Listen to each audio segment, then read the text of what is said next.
If Indiana Jones was a mental health professional, therapist, counselor, psychologist, what type of therapy would they practice?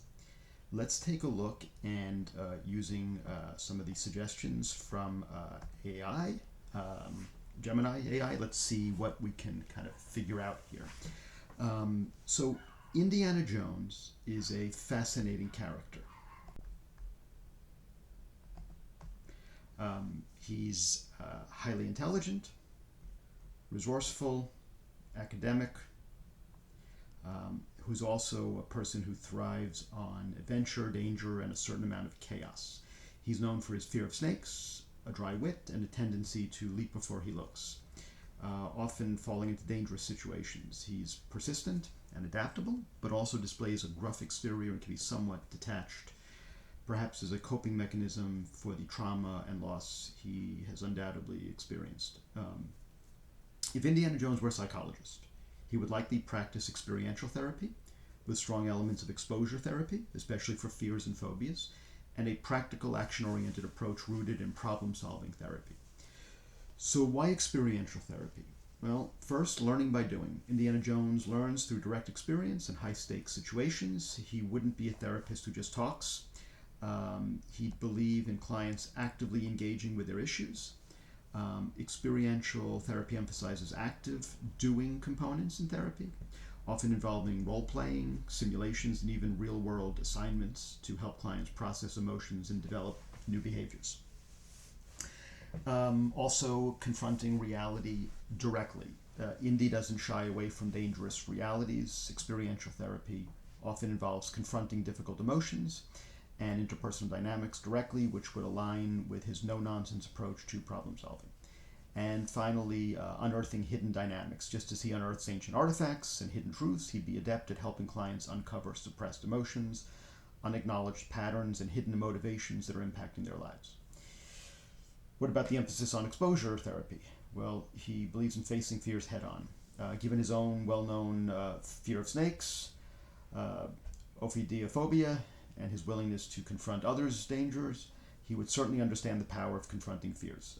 He would likely guide clients through systematic exposure to their anxieties, pushing them to face what they avoid, much like he charges into booby-trapped tombs, and he'd probably have a very pragmatic, almost get-it-over-with approach to exposure. And then there's building resilience through challenge. His adventures constantly build his resilience. He would see therapeutic challenges as opportunities for clients to develop their own fortitude and adaptive capacities. And then finally, elements of problem-solving therapy. Right? Strategic planning and resourcefulness. Indy is a master strategist and incredibly resourceful, improvising solutions on the fly. He would apply this therapy to therapy, helping clients break down complex problems into manageable steps and brainstorming creative solutions. He would emphasize utilizing existing tools and knowledge, such as the client's strengths and past successes. He's also goal-oriented. Every Indiana Jones adventure has a clear objective: finding an artifact, stopping the Nazis. He would be highly goal-oriented in therapy, helping clients define what they want to achieve and then developing a mission plan to get there. How would he practice? Direct and challenging, but ultimately supportive. He wouldn't coddle clients. His style would be direct, perhaps with a dry wit, pushing clients to confront their issues. However, his underlying motive would be to help them succeed, much like he looks out for his companions in dangerous situations. Get out of the library approach. Similar to his own philosophy, if you want to be a real archaeologist, you have to get out of the library.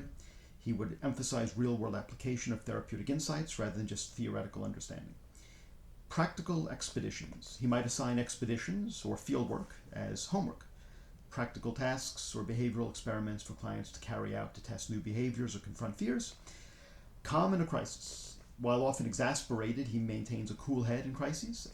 This would translate into a steady, reassuring presence for clients facing emotional turmoil, and acknowledging fear and emphasizing courage. He himself is not fearless. He is courageous despite his fears, and he would emphasize that courage isn't the absence of fear, but acting in spite of it. He would validate fear, but encourage action. So that's it for Indiana Jones. If you had him as a therapist, that's what he would do. So I'm curious, would you want him as your therapist? And what do you think about the approach that Indiana Jones would take if he was a mental health practitioner and professional? Hope this was entertaining, and I will speak to you next time.